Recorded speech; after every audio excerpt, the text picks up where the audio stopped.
그럼에도 불구하고 보스턴과 겸상하지 못해요. 어딜 감히 겸상을 합니까? 뉴욕이 잘한다. 이런 말이 나올 때 좀 불쾌했습니다. 샬럿 호네츠를 기대하는 것보다 듀크 대학을 기대하는 게 더 낫습니다. 백문 라빈 데리고 성적을 내려는 거는 말이 안 된다고 생각하고 저는 릴라드와 야니스의 스크린 공격을 제발 좀 많이 보고 싶어요. 결코 엘보 쪽으로 올라와 주지 않을 겁니다. 그게 워싱턴 농구니까요.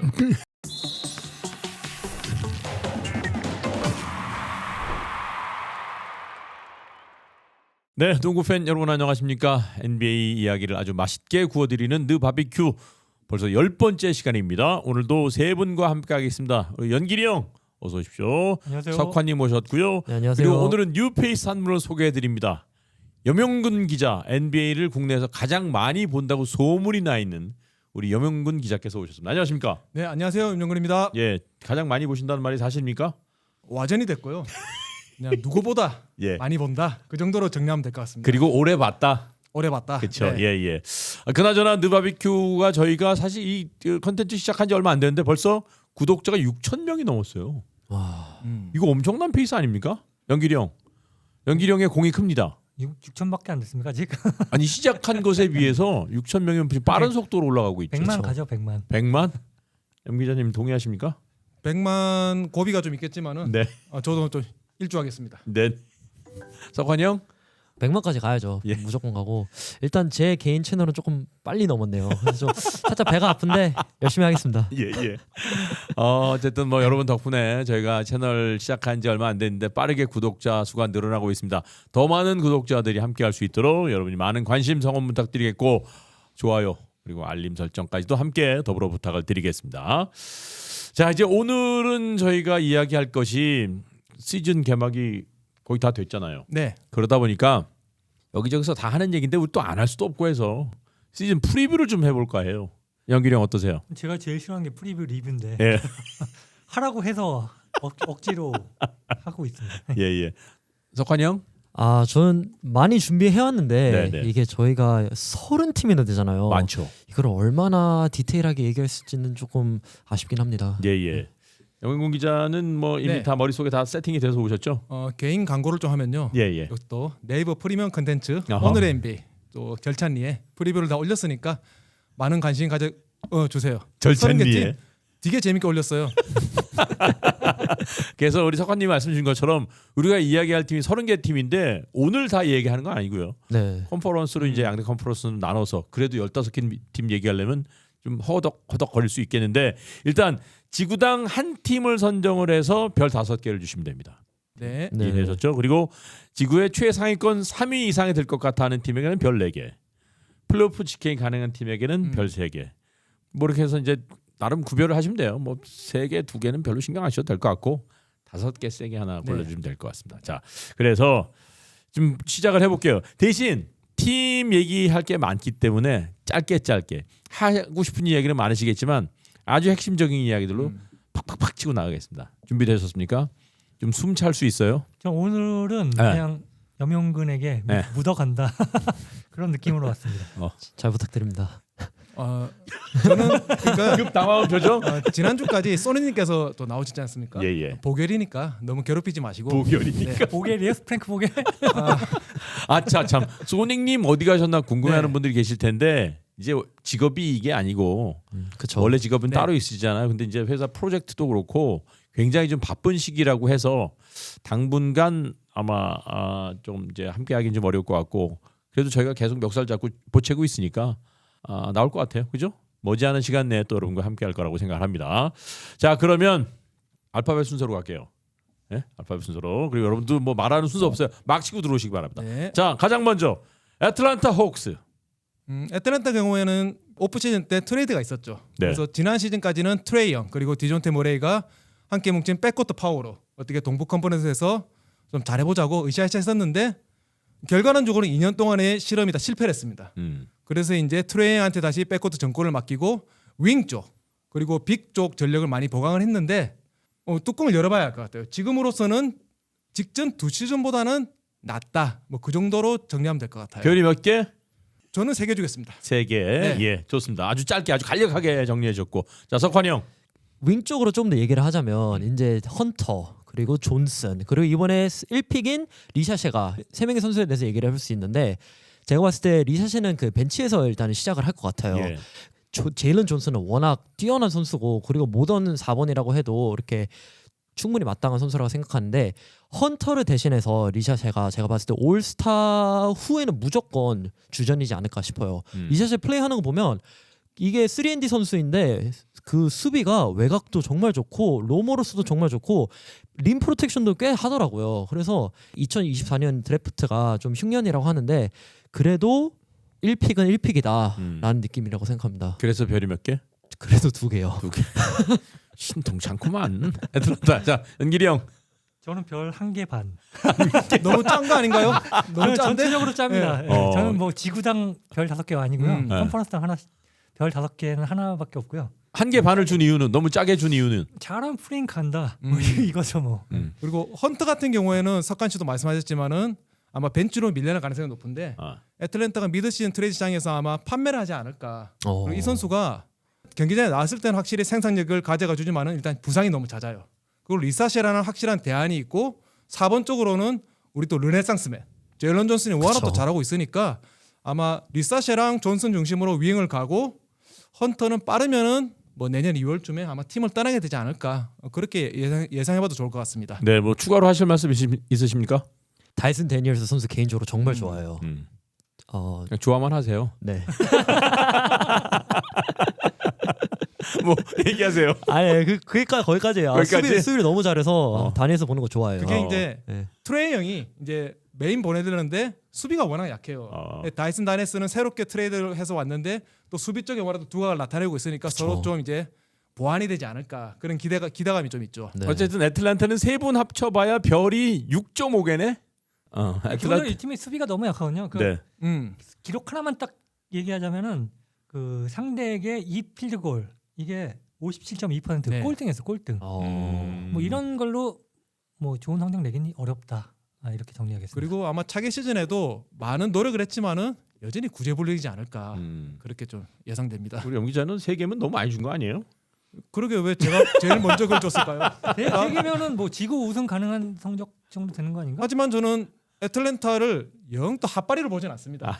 영 핫바리는 아니고 롯데 그런 팀은 아니고 롯데 그런 팀. 제가 부산 사람이니까 너무 오해는 하지 마시고요. 롯데 같은 팀은 아니고 애틀랜타 괜찮아요. 너무 무시하지 마세요. 오케이. 네. 그러나 그 크게 위압감을 줄 만한 팀은 아니다. 네. 이렇게 보시면 되겠습니다. 자, 이번엔 보스턴 셀틱스 갑니다. 이 팀은 우리 또 석환 형이 가야지. 셀틱스 유니폼을 입고 왔네요. 네. 파이널 MVP 제일런 브라운의 셀틱 유니폼을 입고 왔습니다. 자, 그래서 올해 어떻게 됩니까? 셀틱스는? 무조건 5점입니다. 이거 컨퍼런스에서 1등을 할 팀이고 그리고 1위가 정규 시즌 1위가 아니더라도 파이널에 가장 갈 유력한 팀이라고 저는 생각을 해요. 가장 큰 이유는 농구는 어떻게 하면 이제 더블 팀을 유도를 해서 유리한 상황을 만들고 그 유리한 상황을 얼마나 잘 유지를 해서 좋은 찬스를 만드냐의 경기라고 생각을 하는데요. 네. 보스턴 셀틱스는 그 유리한 상황을 가장 오래 유지할 수 있는 팀이라고 저는 생각을 해요. 모든 선수들이 샷 크리에이션이 가능하고 플레이메이킹 가능하기 때문에 상대팀 수비 로테이션은 끊임없이 돌려서 결국에는 실수하게 만드는 가장 최고의 팀이라고 저는 생각을 합니다. 상대 팀을 완전 목을 조르는구만. 네.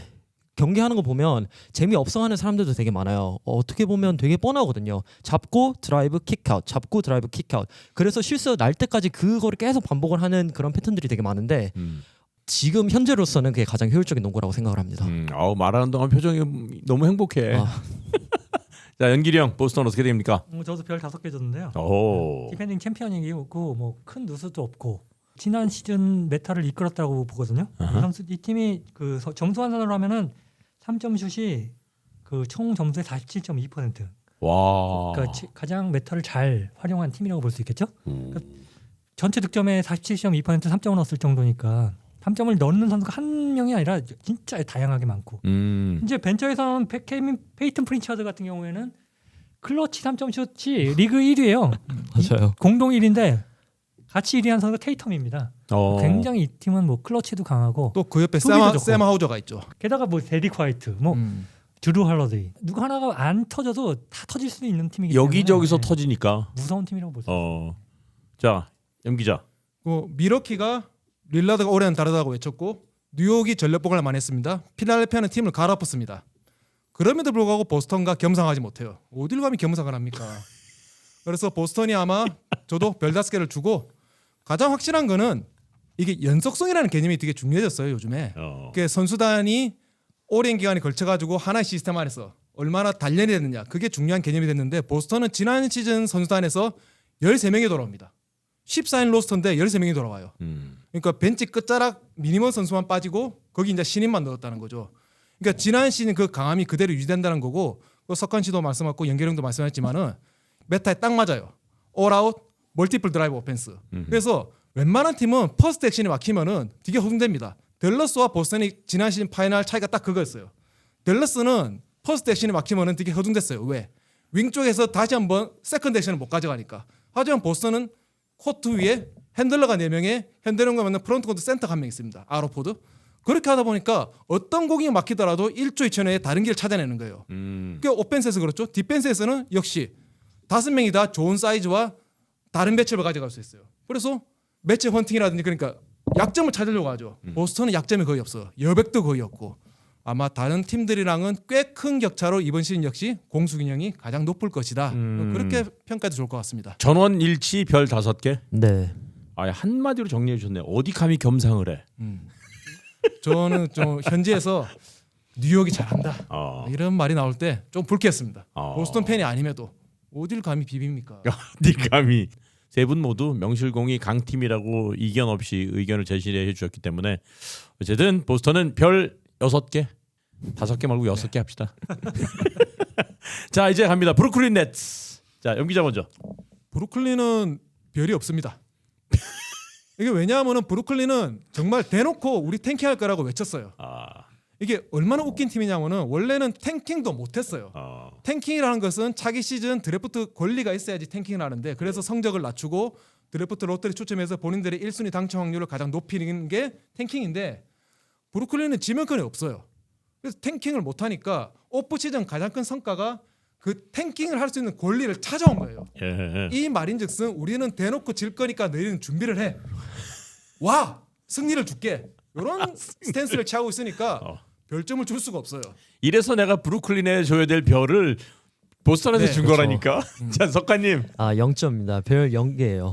근데 이게 관전 포인트를 조금이라도 잡아보자면 캠 토마스의 성장 그리고 벤 시몬스의 성장 및 퇴화를 지켜보는 게 관전 포인트일 것 같아요. 성장 밑에요. 그 벤 시몬스가 이게 되게 그 호불호가 많이 갈리는 선수인데 요즘엔 불이 되게 많지만 벤 시몬스가 이게 메인 볼 핸들로서 사용이 되는 것도 있고 허브로서 사용이 되고 그리고 덩커 스팟에서 사용이 되고 1번이랑 4번을 왔다 갔다 하면서 할 수 있는 선수인데 이 선수의 움직임에 따라서 브루클린 네츠의 그런 창의성이 보일 것 같아요. 그래서 관전 포인트 굳이 뽑자면 벤 시몬스의 움직임을 보는 게 가장 재밌을 것 같아요. 그게 잘하든 못하든. 어쨌든 별은 0개. 어쨌든 그러니까 0개. 예능이란 거죠. 그렇죠. 네, 예능이란 거죠. 조연. 그렇죠. 저는 1개 줬습니다. 1개. 그래. 왜냐면 동부는 또 못한 팀들이 엄청 많기 때문에 네. 꼴찌 후보긴 하지만은 꼴찌 안 할 것 같기도 하고요. 그 키는 저는 벤 시몬스가 가지고 있다고 해요. 벤 시몬스가 지난 시즌에 12경기 선발로 나섰고 15경기밖에 안 뛰었는데 다른 기록보다 이 선수가 그래도 눈여겨볼 게 DBPM, 그러니까 디펜시브 박스코어 플러스 마이너스가 2.9로 커리어 하이였어요. 그러니까 수비력 아직 살아 있다는 얘기예요. 점에서 좀만 더 예전처럼 정신을 차려준다면은 거의 그러니까 마지막이잖아요. FA 로이드를 맞아요. 한번 기대해 볼 수 있습니다. 그렇죠. 맞아요. 그렇기 때문에 네. 저는 그 선수가 만약 FA 로이드를 맞는다 하면은 별 하나 까면 된다. 아마 FA 로이드보다는 허리에 스테로이드를 맞아야 될 거예요. 허리가 좀 불편해서 이게 스테로이드 주사 맞지 않습니까? 좀 필요하지 않을까 권합니다. 좀 많이 빨리 나으라고. 패스. 자 그다음 샬럿 호네츠 갑니다. 샬롯은 저는 별 안 줬어요. 뭐 브루클린보다 못해요? 브루클린은 못해요. 라멜로 볼이 돌아왔다고 하지만 이 선수 부상을 허리에 달고 살았잖아요. 이 옷이 노스캐롤라이나 대학교 옷인데요. 네, 샬롯이 노스캐롤라이나 대학에 있잖 그이랑 가깝잖아요. 샬롯 호네츠를 기대하는 것보다 듀크 대학을 기대하는 게 더 낫습니다. 예, 쿠퍼 플렉이 올해 가세했기 때문에 예, 듀크 대학을 보십시오. 자, 넌 너무하다. 너무 잔인하다. 야, 자 얘기해 주세요. 저는 별 2개 주고 싶어요. 별 샬롯에. 2개. 일단 라멜로 볼이 부상 없이 농구할 수 있다면 별 2개, 심지어 별 3개까지 갈 수 있는 팀이라고 저는 생각을 하고요. 근데 이게 저는 그 여기서 다크호스는 브랜든 밀러라고 생각해요. 브랜든 밀러가 작년에 빅터 웬번야마랑 그 챗 홈그람한테 밀려서 좀 주목을 많이 못 받은 걸로 생각을 하는데 돌파, 슈팅, 볼 핸들링을 다 갖춘 완성형 루키라고 저는 생각을 하거든요. 이번 시즌에 그 새로운 감독이 또 들어왔죠. 그 찰스 리 감독이 들어왔는데 찰스 리는 또 보스턴에서 어시스턴을 하던 감독이에요. 그래서 보스턴의 테이텀과 제일런 브라운을 바로 앞에서 본 어시스턴트가 그 브랜든 밀러를 좀 더 잘 활용할 수 있을지 않을까라는 생각을 해봐요. 자, 임 기자. 그 샬럿 같은 경우에는 일단 구단주가 바뀌었죠. 마이클 조던이 이제 구단주로 있다가 마이너리티를 부르려고 메이저리티 구단주가 새로 왔는데 그분이 뉴욕 매치 아시죠? MLB에 그쪽이랑 똑같은 이제 헤지펀드 출신이에요. 그래서 좀 사람 보는 눈이 있어요. 좀 뭐 좋게 표현하면은 그래서 프런트도 완전히 바뀌어서 예전 미치컵책 프런트는 좀 고리타분하고 좀 구시대적인 운영을 했다면은 이번에 새로 들어온 구단주와 프런트는 확실히 좀 새로운 바람을 몰고 왔어요. 여기에 만약 라멜로 볼이 다치지 않는다. 라멜로 볼이 2년차 시즌 때 그 어려웠던 팀을 플레인 토너먼트에 이끌었었습니다. 이미 실제로 성과를 냈던 친구예요. 그 친구가 만약 건강하다는 전자에 마일스 브리지스가 FA 시장에서 팀을 못 구해서 다시 돌아왔고 브랜든 밀러가 또 성장하고 또 지난 시즌 트레이드 기간 때 데려온 친구들이 있어요. 뭐 그랜트 윌리엄스 이런 롤 플레이어들이 팀에 곧장 적응을 했습니다. 이런 걸 따지면은 모든 첫 번째 전제인 라멜로 볼이 건강하다는 전제하에는 별 2개 이상 줄 수 있지 않을까. 저는 그렇게 생각해요. 두 분의 평가가 완전 이게 극단적인데? 건강이 다 똑같잖아요. 그러니까요. 전제가 건강하다면. 건강하다면. 네. 건강한 적이 없어요. 그래서 건강할 때 플레인 토너로 갔으니까 건강하다면 제가 그리고 브랜드 밀러에 대한 얘기를 했는데 브랜드 밀러 완성형 선수라고 얘기했잖아요. 그 완성형 선수기 때문에 사실 업사이드가 있는 선수 아니에요. 맞아요. 이 선수 그래서 그 NBA 레퍼런스의 올 시즌 프로젝션이 크게 많이 올라가지 않아요. 그러니까 이미 완성돼서 원산소기 때문에 그렇기 때문에 올해 뭐 잘할 겁니다. 잘해서 한 20점 가까이 넣긴 하겠지만은 엄청난 성장을 할 거다라고 생각은 안 합니다. 라멜로 볼도 그렇고 마크 윌리엄스 그렇고 부상 변수가 워낙 많은 팀이긴 합니다. 예.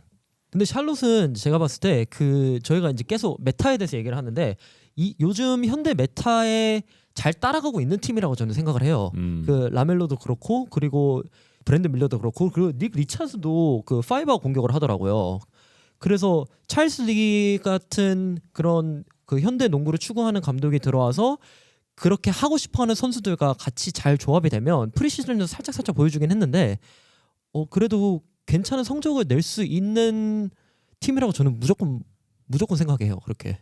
그래도 썩 기대할 만한 수준은 아닌 거죠. 아니 근데 이 별 2개가 엄청 기대를 하는 거예요. 이 팀은. 오케이 거기까지 좋습니다. 시카고 불스 갑니다. 시카고는 일단은 웃음을 주죠. 이게 모든 팀이 승리를 원할 수는 없어요. 누군가는 웃음도 주고 누군가는 또 슬픔도 주고 그런 팀들이 다 필요한데 시카고는 이번 시즌도 아마 여러분들의 소소한 웃음을 주지 않을까 그렇게 생각을 하고요. 알렉스 카루소라는 좋은 에너자이저를 보내고 조시 기디 핸들러를 데리고 왔는데요. 론조 볼이라는 또 세컨드 핸들러 그리고 이제 스팟업 슈터 그리고 트레인션 플레이를 이끄는 약간 돌격대장 이런 선수가 왔습니다. 온 건 좋아요. 근데 또 빠져나간 선수들이 있죠. 더마드로잔이 빠져나오고 패드 윌리엄슨이 계약을 맺고 그래서 전반적으로 이 팀은 모든 움직임을 다 합치면은 뭘 하고 싶은지 모르겠습니다. 마이클 조던 은퇴 이후로 탐 티보도 감독이 있던 시절 빼고는 항상 시카고에 대해 느끼는 거예요. 이 팀은 뭘 하고 싶으면 모르겠습니다. 차기 시즌도 마찬가지고 그래서 저는 역시 별 1개를 주겠습니다. 그러니까 뭘 하고 싶은지 알아야지 성적을 예측을 하는데 모르겠어요. 석관님 뭘 하고 싶은 거예요 그 팀은? 저 진짜 모르겠어요. 시카고는 이게 리빌딩을 하는 건지 어린 선수를 키우는 건지 아니면 뭐 플레이오프를 가서 거기서 돈 벌려고 하는 건지 정말 NBA에서 가장 불행한 팀들은 딱 중간에 있는 팀이라고 생각을 하거든요. 아예 못해서 탱킹을 해서 드래프트 픽을 높게 받는 것도 아니고 플레이오프에 들어가서 거기서 조금 우승을 싸우면서 그쪽에서 이제 수익을 받는 것도 아니고 그렇게 정말 애매한 팀들이 가장 불행하다고 생각하는데 그게 시카고 불스라고 저는 생각을 해요. 정체성도 없고 방향성도 없고 그냥 네, 정체성 굳이 하나 얘기하자면 코비 화이트의 성장, 패트릭 윌리엄스의 성장. 일단 다 성장이 맨날 다 성장이에요. 네. 정말 궁색하네요. 이게 좀 애매해요, 뭐가. 저도 여기 별 하나 주고 싶습니다. 많이 줬다. 뭘 하고 싶은 팀이에요 이 팀은? 재현. 저는 일단 별로 안 줬어요. 드로잔이 빠져나갔고 코비 화이트 성장에 코비 화이트 노스캐롤라이나 출신이죠. 저 잘합니다. 근데 그 외에 별게 없어요. 솔직히 나는 잭 라빈 데리고 성적을 내려는 거는 말이 안 된다고 생각하고 플레이오프 못 갈 거라고 봅니다. 그래서 패스. 이 팀은 그래요. 성적 하락은 참을 수가 있습니다. 이 팀은. 하지만 수익 감소는 참을 수 없는 팀이에요. 이 팀. 어떤 팀인지 아시겠죠? 그런 팀입니다. 이 팀이 작년에 그러니까 메타에 안 맞는 농구를 했다는 게 딱 보여진 게 3점슛 허용 29위, 3점슛 시도 32, 3점슛 엄청 주고 막 이런 농구 하고 있는 거거든요. 그리고 자기는 3점 잘 못 넣고 뭐 이길 수가 없죠. 그렇지. 근성을 있었습니다. 이 팀 근성 하나는 기가 막혔습니다. 근성을 수치로 표현할 수 있다면 1위예요. 수치로 표현할 수 있어요. 이게 접전 승부라는 이제 수치가 있어요. 경기 종료 5분 전 5점 차이의 접전 승부가 발생하면 이제 클러치 승부라고 보는데 시카고가 그런 경기를 가장 많이 치렀고 의외로 승률도 괜찮았어요. 서류상으로 좀 부족하면 사람이 땀을 많이 흘려야 되지 않습니까? 시카고가 아마 코트 위에 가장 많은 땀을 쏟아본 팀일 겁니다. 승리가 중요한 게 아니고 재미가 있어야죠. 시카고 농구에는 감동이 있어요. 저 스토리가 있어요. 네, 스토리가 있습니다. 근데 제가 볼 땐 시카고는 스타가 필요하거든요. 사실 스타가. 왜냐면 시카고 마이클 조단이 있을 때는 사실 여기가 그 경기장이 2만 명 이상 들어가는 엄청난 큰 경기장인데 많이 팔렸던 이유는 시카고가 사실 컨벤션 도시예요. 컨벤션이 많이 올리는데 그 스카이박스가 다 팔린 이유는 오늘 저녁에 마이클 조단 보러 가시죠 이런 거였거든요. 그래서 진짜 엄청나게 티켓이 비싼데 손님들은 마이클 조단 보고 가자 그러면은 술도 안 먹고 갑니다. 지금 스타가 없어요. 표 팔기도 힘들고. 네, 이 팀은 정말 애매모호한 팀이라고 볼 수 있어요. 컨벤션만 열어야 되겠네 거기. 그렇죠. 저 이제 술집으로 가겠죠. 자 이번엔 클리블랜드 캐벌리어스로 갑니다. 클리블랜드 캐벌리어는 저는 별을 3.5개 주고 싶어요. 이유는요?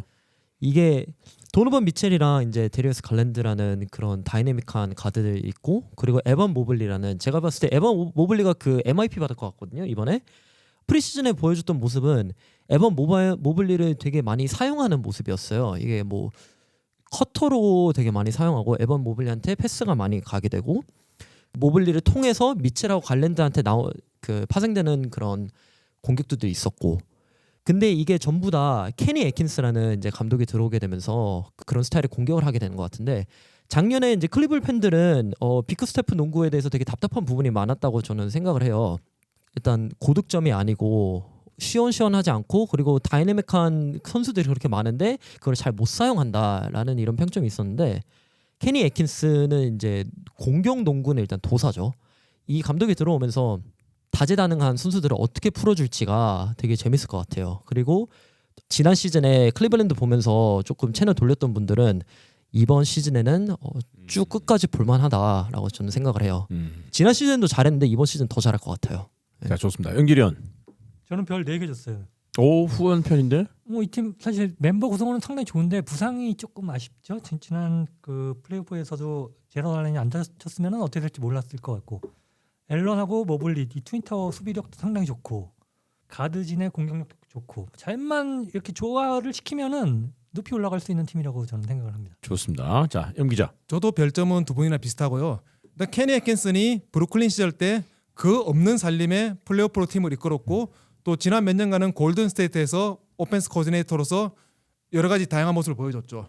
그래서 일단 공격적으로 검증이 됐다. 그리고 지난 시즌까지 클리블랜드는 분명 수비는 좋은데 공격은 굉장히 빡빡했다. 그렇다면 감독 교체 효과를 볼 수 있지 않을까 그런 게 하나 또 있고 또 하나는 케니 애킨슨이 브루클린 때 성공했던 이유가 이제 3가드의 다양한 베리에이션이었어요. 그때가 아마 스펜스 디니디, 디안젤로 러셀, 캐리스 르버트였는데 딱 클리블랜드가 지금 핸들을 3명 가지고 있습니다. 캐리스 르버트 그대로 있고 도노반 미첼, 데리어스 갈랜드 그렇게 있고 또 나머지 하나는 비커 스태프는 에반 모블리가 잘하는 걸 바라지 않았어요. 그러니까 못하는 거 안 하게 그냥 네가 할 수 있는 것만 하라고 했어요. 그러니까 플로어만 나올 수 있도록 한 거죠. 근데 케니 애킨스는 클리블랜드 오자마자 모블리 너는 여기서 더 성장을 해야지 팀도 더 올라갈 수 있다 그래서 모블리한테 여러 가지 시켰어요. 만약 모블리가 그 감독이 내준 숙제를 풀 수 있다면은 별 4개로 갈 수 있겠죠. 하지만 모블리가 지난 새 시즌처럼 정체가 된다면은 별 3개짜리 팀이 되겠고요. 그래서 아마 다들 동의하시겠지만 에반 모블리가 얼마나 성장하는지에 따라서 클리블랜드는 높이 가느냐 아니면은 그대로 있느냐 그게 결정이 될 것 같습니다. 완전 뭐 모블리가 키플레이어네 그렇게 근데 따지면. 모블리 저는 가능성 굉장히 좋은 선수라고 보기 때문에 맞아요. 그래요? 네. 그래서 4개를 줬습니다. 조금 좀 높은 쪽으로 갈 확률이 높은 팀이다 이렇게 볼 수 있겠고. 자, 그러면 이번엔 디트로이트 피스톤스로 갑니다. 디트로이트는 별 1개죠. 디트로이트는 참 안타까운 팀이에요. 실력보다는 구단 경영진이 운영진이 바뀌면 뭔가 변화가 있어야 되는데 디트로이트는 제 기억에 조 듀마스 그러니까 배드보이스 2가 해체된 이후로 근한 16년째 운영진이 2번 바뀌었는데 그 운영진이 똑같은 실수를 계속 반복했어요. 그러니까 15년 동안 뭔가 잘못된 선택들이 쌓인 거죠. 이걸 당장 해결할 수가 없어요. 그래서 좋은 유망주들을 뽑고 뭐 감독을 교체하고 그렇게 함에도 불구하고 당장 차기 시즌에는 일어서기 힘들 것이다. 이 팀에게는 정말 디트로이트 팬분들께 죄송하지만은 또다시 1년, 2년, 3년의 시간을 기다려달라고 읍소를 해야 되지 않을까. 이미 10수년의 시간을 보냈음에도 불구하고 10수년을 보냈는데 그게 잘하면서 보냈으면 괜찮은데 예. 못한 게 너무 많이 쌓여버렸어요. 그걸 당장에 다 치울 수가 없어요. 디트로이트는 시간이 좀 필요하지 않을까 그렇게 생각합니다. 석환영. 저도 디트로이트는 지난 시즌에 비해서 이번 시즌 더 잘할 것 같아요. 그래서 별 1개를 주고 싶어요. 잘할 것 지난 같아서 시즌 1개? 0개였거든요. 저희가 이제 클리브랜드에서 얘기한 비쿠 스테프 감독이 이쪽으로 왔어요. 디트로이트로 와서 그래서 디트로이트랑 클리브랜드랑 이제 이론적으로 바라봤을 때는 클리브랜드 다이내믹한 가드가 2명이 있다고 했었죠. 디트로이트 똑같아요. 2명이 있어요. 그리고 이제 그 빅맨은 이제 롤을 해줄 수 있고 그리고 어떨 때는 팝을 해줄 수 있는 빅맨도 기다리고 있고요. 제가 이거 또 보도를 준비하는데 이게 정말 간단한 거라서 이게 만약에 잘 되면 조금 더 어려운 전술로 가져오겠습니다. 근데 이게 디트로이트 하면서 되게 재밌게 봤던 게 제가 그 미드 피켄롤 공격을 하는데 제가 정말 좋아하는 그거를 써요. 제가 좋아하는 게 뭐냐면 피켄롤을 하면서 대부분 주변에 오프볼 액션을 없는 팀들이 많은데 있게 되면 파란색이 공격이고 초록색이 수비인데 이렇게 미드 피켄롤을 하고 오면 스크린을 주고 그러면 여기가 로맨이 태그를 하거나 롤맨이 이렇게 내려가면 여기서 태그를 하거나 아니면 여기서 태그를 하겠죠. 그런데 이때 여기에 이제 더블 사이드가 플레이어 스크린 써줘요. 이렇게 써줘서 플레이 스크린 써줘서 이렇게 내려가게 해요. 그러면 여기 두 선수는 여기에 팔려 있겠죠. 그러면 로맨을 해야 되는 선수가 이 액션에 그 눈 팔려 있어서 들어오는 걸 잘 못 봅니다. 이게 정말 간단한 건데 그러면 여기서 이렇게 로맨이 들어오겠죠. 이것도 방지하기 위해서 이 선수가 리프트 움직임을 해줘요. 그러면 이 선수는 이거를 따라갈지 아니면 여기에 들어와 줄지 이거를 결정을 해야 돼요. 그렇기 때문에 볼 핸들러는 스크린을 쓰면서 내려오면서 이 선수만 바라보면 돼. 이 선수의 움직임만. 이 사람이 롤러를 태그를 할 건지 아니면 리프트로 올라가는 이 선수를 막을 건지 그것만 결정하면 되어서 케이드 커닝햄 아니면 제이든 아이비가 이 역할을 할 텐데 어린 선수들한테는 이게 정말 간단한 공격을 해주는 게 그 이해하기도 쉽거든요. 그리고 이제 경기를 바라볼 때 되게 좀 편하게 볼 수도 있고 근데 이런 모습들이 많이 보여서 비커 스태프가 어린 선수, 어린 가드를 키우기에는 그래도 좀 어울리지 않을까라는 생각을 했었어요. 제 생각에는 그렇게 스크린을 설 때 아마 아웃사이더 탐슨이 동료를 막을 겁니다. 그리고 케이드 커닝햄은 거기서 2명이 이제 수비수 사이에서 드리블을 치다가 턴오버를 할 거고요. 제이든 아이비는 링까지 대시를 못하고 아마 미드레인지 그대로 쏴버릴 거예요. 그게 디트로이트입니다. 하지만 이번 시즌은 달라져야겠죠, 여러분. 그렇습니다. 자, 영길이 형. 저는 이제 별 안 줬는데 마이너스 별 있으면 마이너스 반 개 주고 싶어요. 그건 워싱턴을 위해서 아껴줘야 돼. 워싱턴 있잖아 아직. 이 팀이 지난해요. 로스터가 바뀐 게 31번입니다.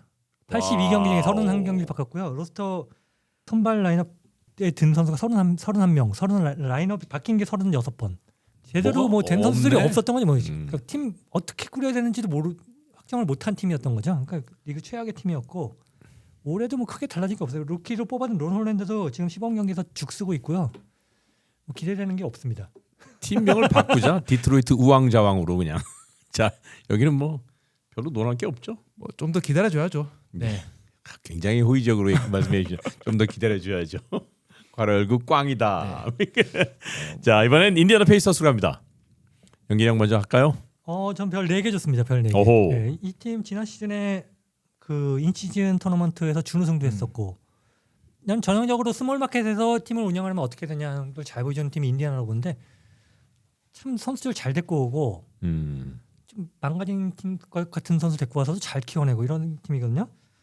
지난 시즌에 공격 농구로 닭공 농구로 아주 그 재미를 줬고 또 성적도 냈습니다. 올해는 또 제임스 와이즈먼을 데리고 왔는데 이게 다른 데면 기대를 안 하겠는데 인디애나거든요. 사실 그 예를 들어서 예전에 저메인 오닐 같은 선수들 버린 건데 여기 와가지고 올스타 되고 막 올 NBA 팀 줬거든요. 형 와이즈먼이 지난 시즌에 디트로이트에서 왔어요. 그러니까 디트로이트에 뭘 골든스테이트에서 뽑았어, 근데. 그러니까요.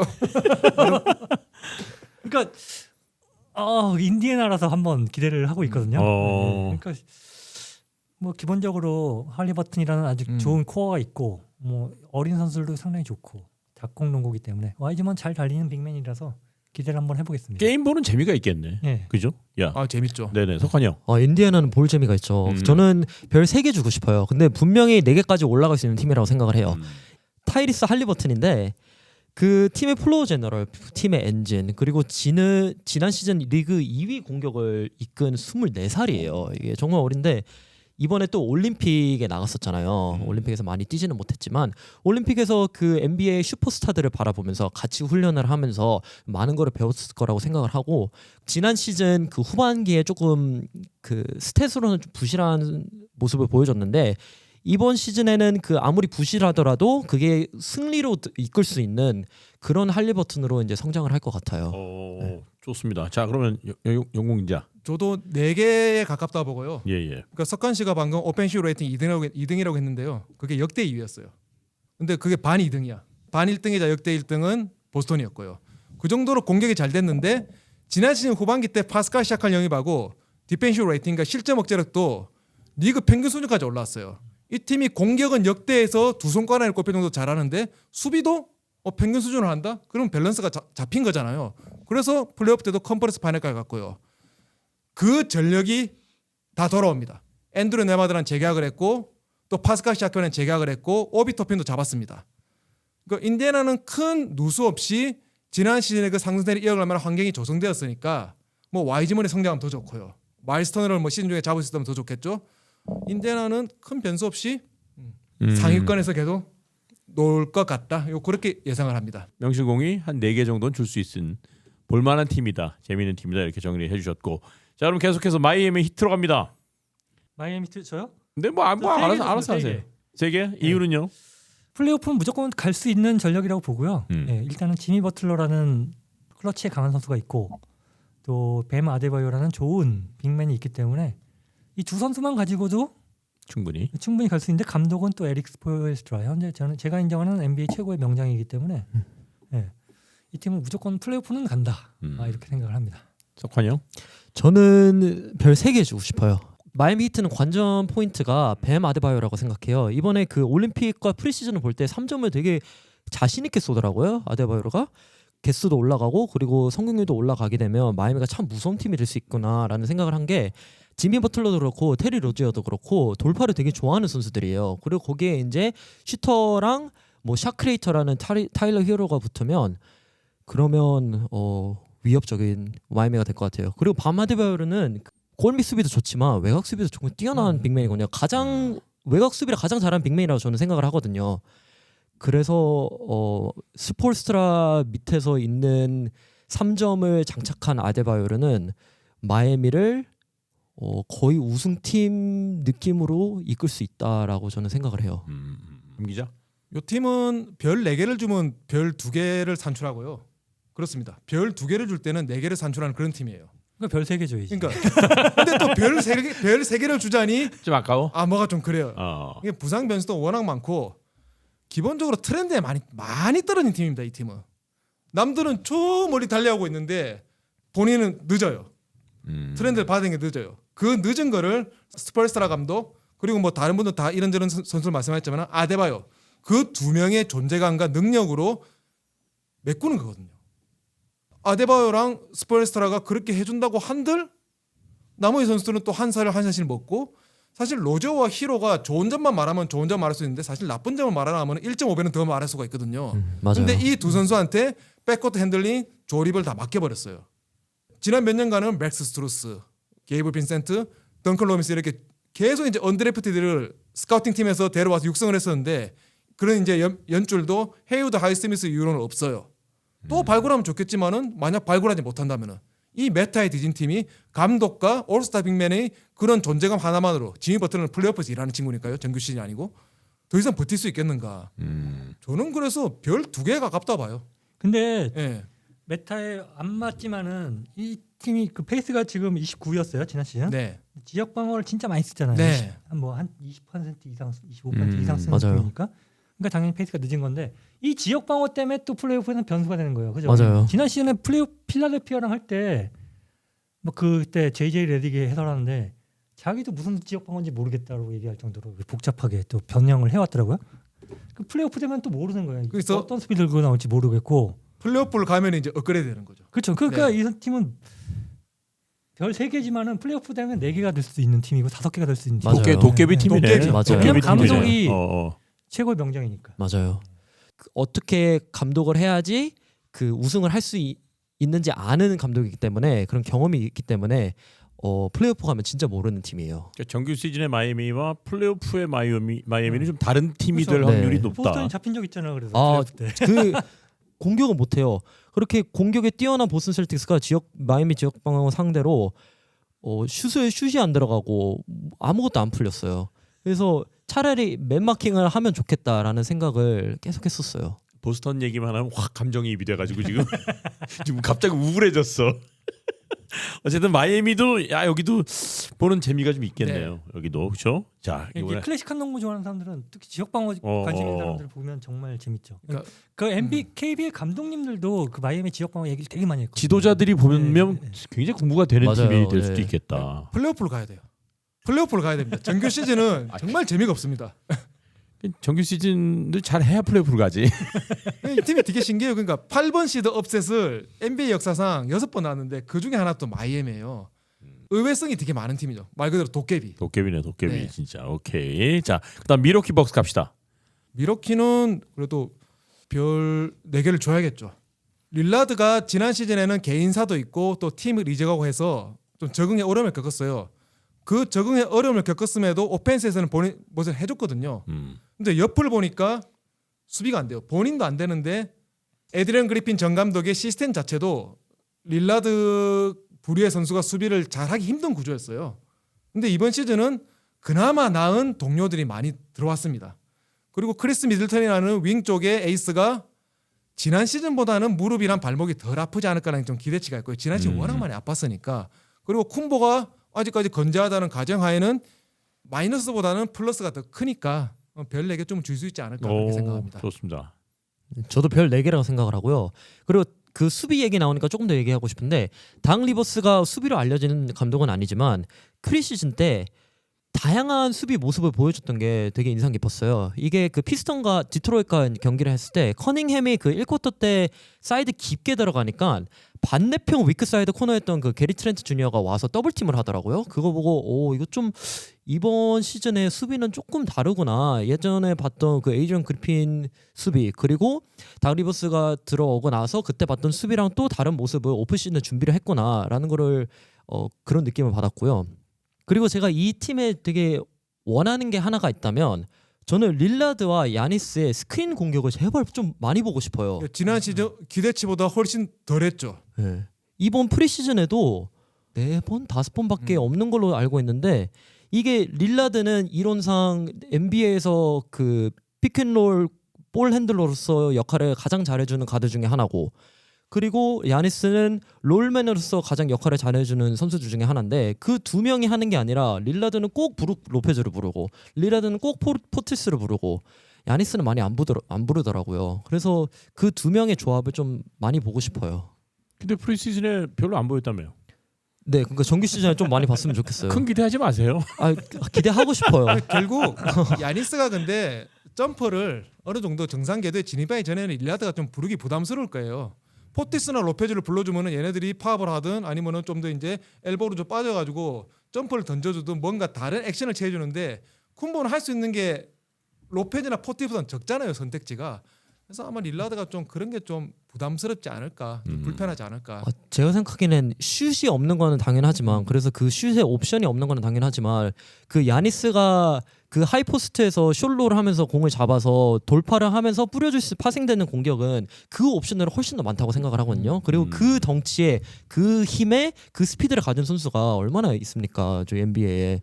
당 리버스가 필라델피아 때 엔비드와 하든이 조합이 딱 되니까 많이 시켰거든요. 그쵸. 그렇게 따지면 이번 시대도 많이 할 수 있을 것 같고 이 팀은 무조건 2라운드 갑니다. 2라운드 제가 개런티합니다. 이 팀이 2라운드 가서 오. 떨어질 겁니다. 세계 최고 2라운드 탈락 전문가와 함께하기 때문에 이 팀은 정규 시즌 1라운드 걱정할 필요 없어요. 2라운드 보시면 돼요. 그리고 아마 2라운드도 장렬하게 또 빛이 되어 사라지겠죠. 제가 보증합니다. 보증합니다. 네, 보증할게요. 봅시다 한번. 2라운드 갔나? 지난해 1라운드 였잖아요. 많이 아팠어요. 많이 아팠어요. 너무 많이 아팠어. 자, 연길이 형이 보는 미러키는요. 저도 4개 줬습니다. 4개. 네 개. 이팀 뭐 일단은 아데토쿤보라는 리그 세 손가락에 드는 선수가 있기 때문에 기본적으로 4개 감이라고 보고요. 릴라드만 조금 기대할 만큼만 해준다면은 그 이상도 갈 수 있다라고 봅니다. 자, 사실 미러키는 그 아까 말한 것처럼 피켄롤 할 때 그 슛 없는 애를 데리고 나는 하는 게 맞다라고 보고요. 그리고 지난해 또 릴라드가 참 아쉬운 게 코너 3점이 27.8%밖에 또 안 됐어요. 사실 그 아데토쿤보가 돌파할 때 코너에 가 있다가 3점 좀 넣어주면 좋은데 그런 것도 못했기 때문에 올해는 좀 그게 올라가면은 괜찮은 성적 낼 수 있다라고 봅니다. 좋습니다. 어쨌든 세 분 다 미러키 벅스는 별 4개 정도로 네. 높게 평가를 해줬고 뉴욕 닉스 갑시다. 연길이 형? 전 3개 줬습니다. 3개. 3개? 좀 짜게 줬는데 작년에 굉장히 기대보다 잘했다라고 생각을 하고요. 올해 트레이드를 통해서 칼 앤서니 타운스를 데리고 왔는데 일단 뚜껑을 열어봐야 될 것 같아요. 저는 칼 앤서니 타운스를 그렇게 높이 보지 않기 때문에 시범 경기에서도 그렇게 잘하지도 못했고요. 크게 기대 안 하고 게다가 그 다른 센터진들 부상도 있고 하텐슈타인이 떠난 것도 있고 그렇기 때문에 오히려 골 밑에 무게감이 전 떨어졌다라고 봅니다. 그래서 별 4개. 3개. 오케이. 자. 저는 별 4개라고 봐요. 별 4개라 보고 이게 브런슨, 아누노비, 브리지스, 타운스 그 4명의 공격 그리고 플러스 거기에 조시 하트가 될 수도 있고 로빈슨이 될 수도 있고 4명의 조합은 이론상 막기 정말 힘들고 그리고 5아웃 공격도 가능하고 4아웃 원인 공격도 가능하고 그리고 어느 스팟에서 전부 다 슈팅이 가능하고 현 메타에 정말 잘 어울리는 그런 팀이라 생각을 하고요. 로빈슨이 들어오게 되면 5맨 로맨으로서 5맨 로머로서 수비도 정말 강화가 되기 때문에 지금 메타에 딱 어울리는 팀이고 그리고 보스턴 셀틱스를 1위에서 내려오게 할 수 있는 유일한 팀이라고 저는 생각을 해요.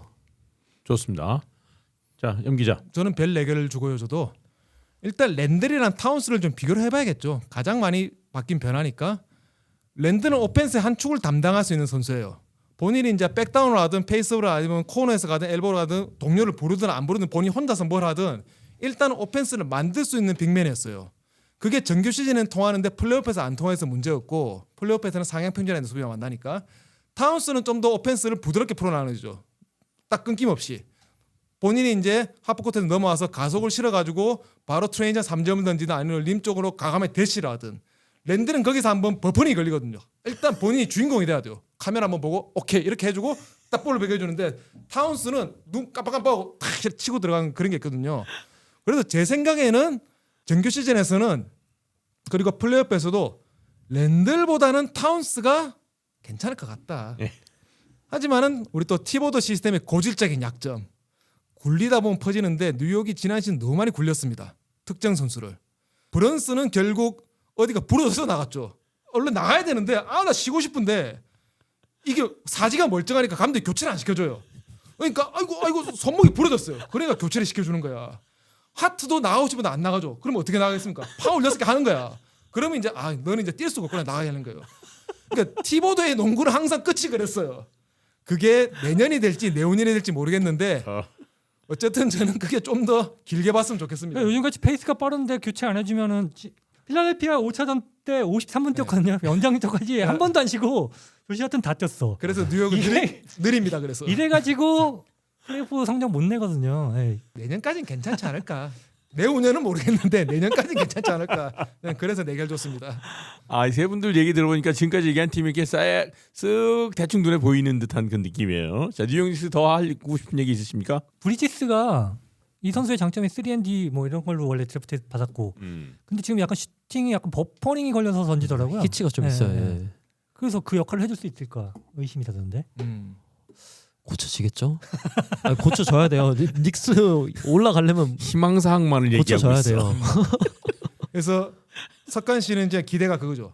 또 보스턴이 뉴욕을 누르는 것만큼 보스턴 팬이 좋아하는 게 없거든요. 맞아요. 또 그러고 싶은 거죠 지금. 그렇죠. 이게 게임이 안 되면 재미 없어요. 그러니까요. 게임이 돼야지. 자, 좋아요. 뉴욕 닉스 넘어갈게요. 이제 올랜도 매직 갑니다. 올랜도는 저는 4개를 이제 더 줄 수는 없죠. 어깨 쪽에 3개를 줘야겠죠. 4개를 좀 많이 줬으니까 뉴욕도 이렇게 주고 인디애나 주고 그랬으니까 저는 올랜도 별 3개를 주고요. 올랜도는 장점을 더 강화하는 선택을 했습니다. 이 팀은 어떻게 보면은 정말 사이가 좋은 초등학교 그부들 같아요. 서로 싸우지 않고 화목하게 자기들 챙겨주고 다독여주고 그런 팀이에요. 정말 가족 같은 팀이거든요. 근데 그렇게 되면은 뭐죠? 고인물이 순환이 안 되면은 썩는다는 표현을 하면 좀 그러니까 아무래도 좀 정체될 수가 있잖아요. 그래서 지난 시즌 올랜도가 드러낸 약점은 결국 공격을 풀어줄 백코트 핸들러가 없다. 그게 가장 크고 또 빅 쪽에 부상이 많았다 했는데 결국은 올해 오프 시즌에도 약점을 고치기보다는 그냥 우리 장점 유지할 거니까 너네들이 한번 공략해봐 이런 스탠스를 취했어요. 결국 핸들러 구하지 않았고 폴 앤서니, 제일린 석스, 앤서니 블랙 이런 친구들이 핸들링을 하게 되는데 그러니까 결국 프런트 코트 핸들링 해야 돼요. 이 팀은 되게 웃긴 팀입니다. 뭔가 다른 팀들을 거꾸로 뒤집으면 올랜도가 되거든요.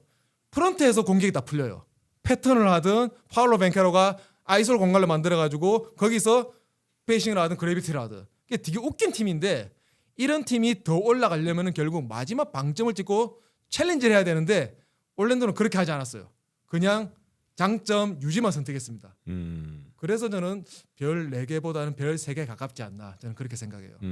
약간 불안 요소를 갖고 있는 별 3개? 불안 요소보다는 그 약점을 고칠 생각을 변화하고 생각을 싶어하지 안 했어요. 않는. 예. 오케이 좋습니다. 자, 석환님. 저는 올란도 매직한테 별 3개를 주고 싶은데 별 4개도 충분히 가능성이 있다고 생각을 해요. 이 올랜도 매직이 제가 봤을 때는 강강약약 팀이거든요. 강한 팀, 그러니까 저희가 여태까지 얘기한 그 메타에 어울리는 팀들을 잘 잡아요. 왜냐하면 메타에는 그런 프론코트가 되게 크고 그리고 윙에서 많이 활약을 하는 선수들이 있고 그리고 림 프로텍터가 있고 이런 건데 그 수비를 정말 잘하거든요. 올랜도가. 그래서 보스턴 상대로 지난 시즌에 좋은 성적 보여줬고 그리고 오클라호마 시티 상대로 그리고 저희가 뭐 대부분 생각하는 그런 메타 느낌 팀들을 잡는 그런 팀이라고 생각해요. 근데 그렇다고 해서 약점도 너무 그 잘 드러나기 때문에 그런 강팀을 이길 수 있는 능력도 되지만 약팀을 만나서도 질 수 있는 팀이 될 수도 있다. 저는 이렇게 생각해요. 지난 시즌도 그랬고 이번 시즌도 그럴 것 같아요. 플레이오프에서도 본인들이랑 비슷한 팀 만나서 졌죠 결국은. 그렇죠. 네. 네. 자, 영길이 형. 저도 3개 줬습니다. 3개 줬는데 아까는 약점이라고 얘기했지만 강점이 될 수 있는 게 사이즈의 힘이거든요. 이게 벤케로, 그렇죠. 프란치 바그너 네. 그리고 뭐 그 앤델 카터 주니어, 뭐 비타제, 뭐 석스, 블랙 다 신장이 좋아요. 맞아요. 그러니까 이게 상대 팀에게는 상당히 위협감을 줄 수 있는 라인업이거든요. 핸들러가 없다는 게 약점이 될 수 있지만은 일단 프로스커트 넘어오면은 수비에서도 그렇고 공격에서도 상당히 무섭습니다. 수비 진짜 벤케로가 잘해요. 피켄롤도 잘하거든요. 그러니까 상대에게는 상당히 부담 주는 라인업, 이 사이즈의 힘이 있는 팀이기 때문에 충분히 복병이 될 만한 팀이다라고 생각을 합니다. 반케로는 심지어 미니 르브론이라고 불리는 선수이기도 해요. 어렸을 때 클리브랜드 르브론을 보는 듯한 느낌을 받기도 해요. 가끔씩. 그때 르브론보다 외곽이 좋지. 그렇죠. 그 당시 르브론 어릴 때랑 비교해서 누가 더 잘생겼죠? 벤케로. 반케로. 벤케로겠죠? 알겠습니다. 답변 잘 들었습니다. 갑자기. 어쨌든 올랜도 매직 괜찮다. 자, 필라델피아 76ers 갑니다. 저는 별 4개를 주고 싶어요. 오. 네. 근데 이 팀도 샬롯이랑 비슷하게 부상이 가장 큰 이슈인 것 같아요. 그 엔비드는 최근에 나와서 백투백 안 뛰겠다고 얘기를 했었죠. 폴 조지도 비슷한 얘기를 하지 않았나요? 그래서 맥시의 팀이 되고 그리고 맥시는 근데 팀을 이끌 수 있는 그런 능력을 보여줬고 여태까지 그래서 적어도 별 3개의 팀이라고 생각을 하는데 엔비드와 폴 조지와 맥시가 같이 있는 팀은 무조건 우승을 노릴 수 있는 팀이라고 저는 생각을 해요. 그럼 별 하나 더 써요. 그러기에는 부상 요소가 너무 커서 오케이. 자, 영길이 형.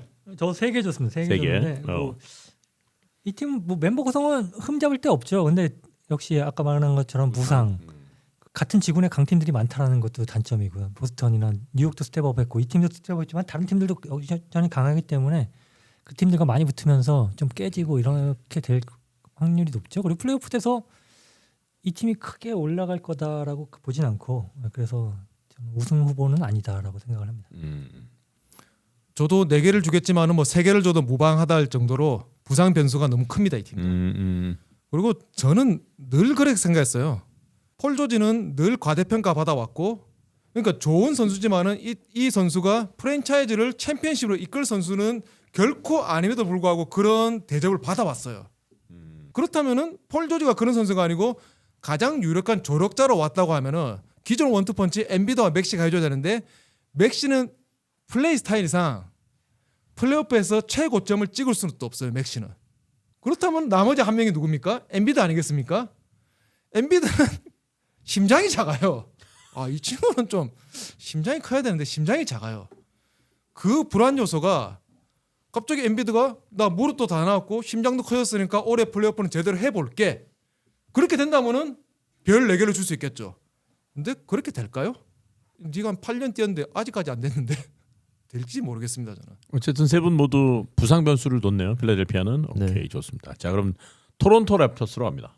토론토는 저는 별을 2개 주고 싶어요. 네, 토론토는 지난 시즌에 베럭과 퀴클리를 트레이드로 데려오면서 5 시스템에서 다양한 공격 패턴을 되게 많이 보여줬는데 스코리 반스가 그 허브로 많이 사용되는 그런 오펜스를 되게 많이 보여줬었어요.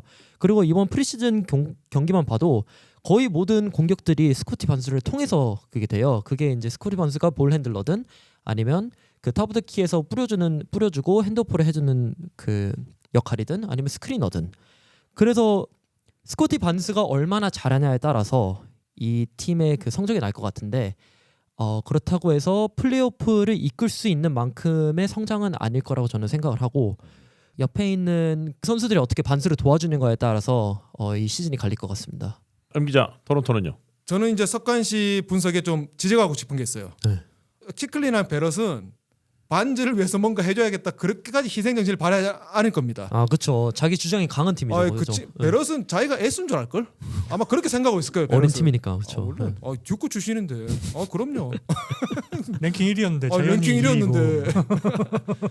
어쨌든 토론토 같은 경우에는 지난 시즌 이제 시약함, 에노비를 팔고 이제 체제를 바꿨죠. 근데 의외로 탱킹이 아닌 리빌딩보다는 아예 리툴링을 선택을 해서 곧바로 이번 시즌 달려보겠다는 설계를 했어요. 그 말인즉슨 이번 시즌에도 뭐 미안하지만 브루클린, 디트로이트, 워싱턴 이런 팀들이랑 같은 선상에 넣을 수는 없다는 거죠. 이 팀이 지난 시즌 되게 좀 리툴링을 되게 잘한 게 결국 현대농구는 여백을 얼마나 허용하지 않으면서 우리 밀도를 높이면서 또 우리가 공격 코트로 넘어가서 얼마나 빨리 예배를 선점하느냐 그 농구거든요. 결국 스페이싱이 그 의미잖아요. 토론토가 그런 걸 되게 잘해요. 거기에 적합한 반즈, 퀴클리, 베럿, 또 퍼들도 달릴 때는 잘 달리니까 그리고 또 그레이디 딕도 있고 이런 친구들이 그런 걸 되게 잘합니다. 그래서 지난 시즌 속공 트랜지션 다 1등이었어요. 후반기 때. 그러니까 셧다운 되기 전에 애들이. 그렇게 일단은 아웃넘버를 잘 만드는 팀이니까 셋 오펜스를 조금 더 다듬고 수비에서도 퍼들 중심 드랍이라든지 아니면은 반즈가 앞장서는 스위치라든지 그런 거를 원숙하게 구사할 수 있으면 저는 별 3개까지 줄 수 있다고 봅니다. 저는. 물론 이제 가장 좋은 시나리오가 됐을 때 별 3개고 기본적으로는 2개라는 데 동일하고요. 네. 오케이 좋습니다. 자 영길이 형. 저는 별 안 줬습니다. 예. 저는 베럿이 도와줄 능력이 되는 선수도 아니라고 보고요. UNC 있고 베럿 요가면 좀 그렇잖아요. 베럿 도와줄 능력이 안 되고 베럿은 거의 원 디멘셔널 선수라고 보기 때문에 스코티 반스가 고생할 거고요. 플레이오프 못 갑니다. 끝. 너무 신빙성이 있네요. 옷이랑 약간 너무 신빙성이 있네요. 자 그럼 동부지구의 마지막 팀 워싱턴 위저즈입니다. 제가 보기에는 엄기자가 가장 할 말이 많을 것 같은 느낌인데요. 일단 워싱턴은 굉장히 재미있는 농구를 보여줄 겁니다. 맞아요. 이게 승리를 한다고 꼭 경기가 재밌는 거 아니잖아요. 그렇죠. 그러니까 뭐 큰 웃음을 주는 플레이를 할 수도 있고 꼭 슛을 넣어야 재밌습니까? 슛을 못 넣을 수도 있고 상대방한테 점수를 줄 수도 있죠. 꼭 수비를 잘한다고 재밌는 농구는 아니잖아요. 칭찬이야, 그러니까 디스야. 워싱턴을 농구를 보시는 분들은 너무 승리에 연연하지 마시라. 제가 늘 말씀드리지만은 워싱턴에게는 빛나는 역사가 있습니다.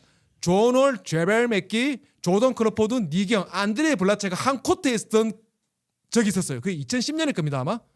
그때 농구를 재현할 수 있지 않을까. 우리 조던 프리와 우리 쿠즈마가, 알렉사르도 있고 발렌슈나스는 뭐 모르겠습니다. 어쨌든 간에 거기 마빈 베글리 3세라고 있습니다. 생각만 해도 흐뭇하네요. 여러분 어쨌든 승리에만 집중하지 않으면 워싱턴은 재밌을 겁니다. 여기까지 할게요. 자, 석환님. 이게 또 워싱턴 팬들이 얼마나 그 한국에 계실지 모르겠는데 그래도 이제 조금 그쪽 출신이잖아. 맞아요. 워싱턴에서 조금 살긴 하셨죠 오랫동안. 근데 조금 장점만 살짝만 얘기해 좀 보자면 예. 잠시 빼보겠습니다 이거를. 네. 비교적 약팀 얘기할 때 이렇게 항상 뭐라도 발을 좋은 들고. 얘기 해줘야 되니까. 뭐라도 좋은 얘기 조금 해야 되니까. 그러니까요. 알렉사르에 대해서 조금 얘기를 하고 싶은데 알렉사르가 이번 연도 2픽이었는데 알렉사르 IQ가 되게 높아요 이 선수가. 근데 그걸 하나 설명을 하고 싶은 게 제가 프리시즌에 봤던 플레이가 이게 이제 칼 쿠즈마였어요. 칼 쿠즈마 그리고 발렌슈나스. 그래서 칼 쿠즈마가 발렌슈나한테 가면서 그 핸드오프를 받아요. 그럼 이렇게 하고 여긴 뒤쳐지게 되고 핸드오프를 받으면서 이렇게 가니까 여기 이게 알렉사르거든요. 알렉사르를 막고 있던 수비수가 여기 살짝 이쪽으로 몸을 틀어요. 왜냐면 여기 태그를 해줘야 되니까 여기 리커버 할 때까지. 근데 몸을 돌리자마자 알렉사르가 여기서 슬러컷을 해줘요. 그리고 나서 여기서 리프트를 해주면서 이런 게 그 형성이 되는데 이게 왜 중요하냐면 발렌슈나스가 여기 롤 하고 있겠죠. 그리고 알렉사르가 이렇게 내려오게 되는데 이게 왜 중요하냐면 웬만한 선수들은 IQ가 높지 않은 선수들은 여기서 3점 기다릴 거예요. 왜냐면 이게 스턴트를 하게 되면 이 공간으로서도 3점을 쓸 수 있거든요. 근데 이게 효율적인 공격이 수도 있지만 알렉사르가 여기 컷을 하고 여기를 올라오잖아요. 그럼 이 선수는 아까 전에 제가 얘기한 것처럼 여기를 막든지 아니면 요거를 막겠죠. 이거 결정을 내리는데 그러면 옵션이 두 개가 생기는 거예요. 만약에 알렉사르가 여기에 있어서 3점만 기다렸다면 3점이 가능한 선수니까 3점을 기다리고 있었다면 옵션이 하나밖에 안 나는 거고요. 그런데 이 선수는 누구다? 칼 쿠즈마였어요. 칼 쿠즈마는 발렌슈나스한테 공을 던져서 턴오버가 만들어져요 이게. 그래서 알렉사르는 공을 못 받고 끝나는 패턴이 되었지만 알렉사르의 높은 IQ를 볼 수 있었던 그런 패턴이라고 생각을 해요. 결정적인 문제가 두 개 있어요. 일단 쿠즈마는 프리시즌 때는 발렌슈나스한테 그래도 패스를 했죠. 쿠즈마는 그래도 수비 두 명을 달고 터프 슈팅을 때릴 겁니다. 그렇죠. 그리고 코너에는 아마 높은 한이 조던풀이 있을 건데 조던풀은 본인이 디코이라고 생각하면서 코너에 그대로 있을 거예요. 결코 엘보우 쪽으로 올라와 주지 않을 겁니다. 그게 워싱턴 농구니까요. 그렇습니다. 그래도 알렉사르의 높은 IQ를 볼 수 있었던 그리고 그런 알렉사르도 움직임이었다. 한 5경기 뛰다 보면은 이 팀은 이런 팀이구나 알고 그냥 거기 3전에 있을 겁니다. 왜? 들어가도 안 봐주니까. 설명 괜히 했다. 그러니까 이거는 석관 씨는 가장 좋은 시나리오를 보여줬다면은 그쵸, 이제 가장 그쵸. 나쁜 시나리오를 이제 설명드리는 거죠. 예. 자, 영일이 형. 사실 별 안 줬는데요. 또 뭐 마이너스 줄 수 있으면 마이너스 1개 주고 싶습니다. 뭐 설명할 필요도 없어요. 그냥 끝. 조던 풀이 메인 브랜드라고 당당하게 인터뷰하는 감독님이 그 속이 얼마나 쓰렸겠습니까? 본인도 그렇게 말하고 싶었겠습니까? 그냥 자기 새끼니까 그냥 챙겨주고 그러는 거지. 그런 거 그 아니겠습니까? 픽앤롤을 위해서 열심히 해서 뭐 빈대로 가면 뭐해 공이 안 오는데. 자기 만족이야. 나 여기 와 있다. 그럼요. 자, 이렇게 해서 네. 다른 뭐 팀 말씀하세요. 스카우트들에게 보여주는 거야. 나를 데리고 가라. 그렇죠. 쇼이야? 쇼케이스? 그래서 제가 말씀드리는 게 감독이라는 게 참 힘든 것 같아요. 본인 의사를 언론 앞에서 그대로 말할 수가 없잖아요. 그렇죠. 속으로는 그러고 싶겠지. 조던풀 저는 벤치에 박아야 되는데. 하지만 언론에서는 인터뷰에서는 조던풀은 우리 팀의 차기 시즌 메인 브랜드러다. 이렇게 인터뷰할 수밖에 없잖아요. 그게 얼마나 힘든 직업입니까? 자, 어쨌든 저희가 빨리빨리 한다고 했는데 그래도 시간이 꽤 걸리네요. 네. 농구지구 쭉 얘기를 해봤습니다. 세 분의 얘기를 들으니까 어느 팀이 재미있을지 그리고 어느 팀이 무엇을 해야 할지 이 대충 보이네요. 이래서 이게 프리뷰를 하는구나. 재밌다 근데. 뭐 하실 말씀 있으세요 또? 난 힘든데. NBA 좀 팀 좀 줄여라. 자, 그러면 동부지구 쭉 얘기를 했는데 네. 한 팀 꼭 얘기하고 싶은 한 팀. 꼭 그게 뭐 강팀이어도 좋고 약팀이어도 좋은데 저 내가 얘기하고 싶은 한 팀만 얘기하고 조언을 좀 해주시면. 엔비드가 건강해서 필라델피아가 어디까지 올라갈 수 있을까? 저는 궁금합니다. 오케이. 저는 마이애미 플레이오프 반드시 갔으면 좋겠고요. 네. 플레이오프 올라갔을 때 어떤 또 새로운 수비를 보여줄지 기대가 됩니다. 자, 필라델피아에게 줬고 마이애미에게 줬고 석환님은요? 저는 뭐 보스턴을 빼면 올랜도 경기를 좀 많이 볼 것 같아요. 올랜도에서 방케러가 어떻게 움직이고 어떻게 그 좁은 스페이싱 안에서 그런 샤크레이팅을 하는지 그게 되게 재밌는 관전 포인트일 것 같아요. 오케이. 자, 오늘 조금 좀 시간이 길었을 거예요. 세 분의 동부지구 각 팀들의 전망 해봤습니다. 말 그대로 전망입니다. 또 어떤 변수가 나올지 모르겠고 별을 많이 줬음에도 불구하고 전혀 반대의 결과가 나올 수도 있고 좀 더 지켜보도록 하겠고 어쨌든 재미있는 시즌이 되기 바라고 동부 컨퍼런스에 소속된 팀들 모두 화이팅! 자, 오늘 순서 마치겠습니다. 세 분 고생하셨습니다.